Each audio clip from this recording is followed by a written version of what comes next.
Good evening, Daniel. The People's Party signaled an official launch to the new political party. At the inauguration ceremony, the tycoon-turned politician An Chul-soo and independent lawmaker Chun Jung-bae announced they will be sharing leadership of the new party. We are on a journey to reform politics and taking a path that hasn't been attempted.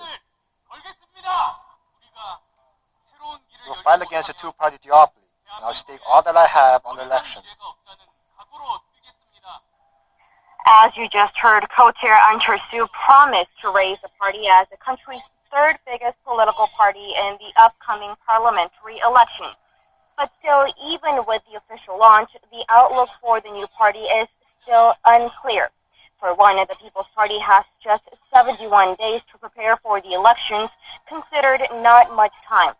It could also be faced with challenges in terms of resonating with the voters and forming a solid support base.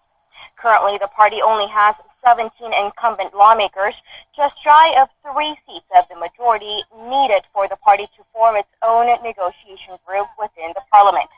And a recent survey by local pollster Realmeter confirms that a rough ride may be ahead for the People's Party, as the approval rating fell to 13%, down from 20 2 weeks ago.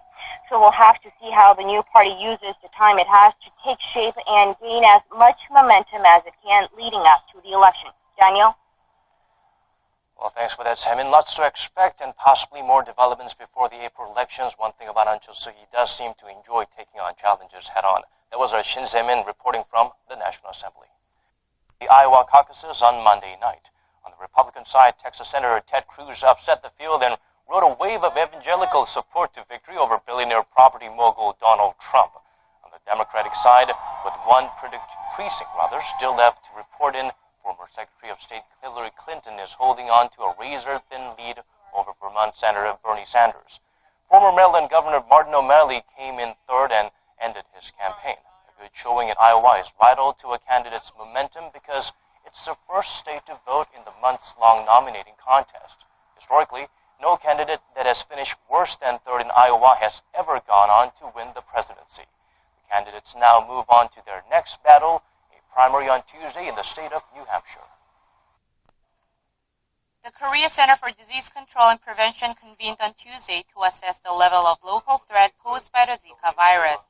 As part of an action plan, it announced it would keep close watch on mosquitoes, the main transmitters of the virus, by studying their presence and movement around the country.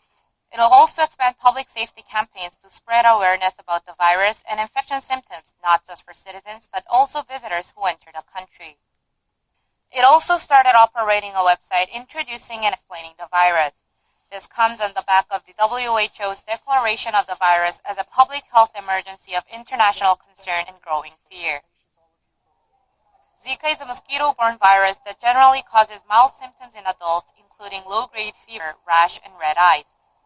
But it's also been linked to brain deformities in newborns.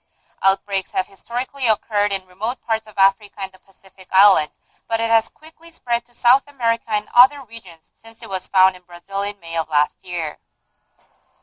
There are currently 28 countries that have reported new cases of the virus in the past 2 months. But not everyone is fully aware of information on the virus. And there's real concern about the potential spread of misinformation regarding its effects and how it's transmitted, which is one of the biggest points of misunderstanding. I heard that the virus could be transmitted through blood transfusions or sexual intercourse. If that's true, the virus could spread more easily and become a really big threat. Experts say there's a low chance of an infected patient transmitting the virus through blood, such as in transfusions. It's an infrequent mechanism, and no cases of this have been recorded.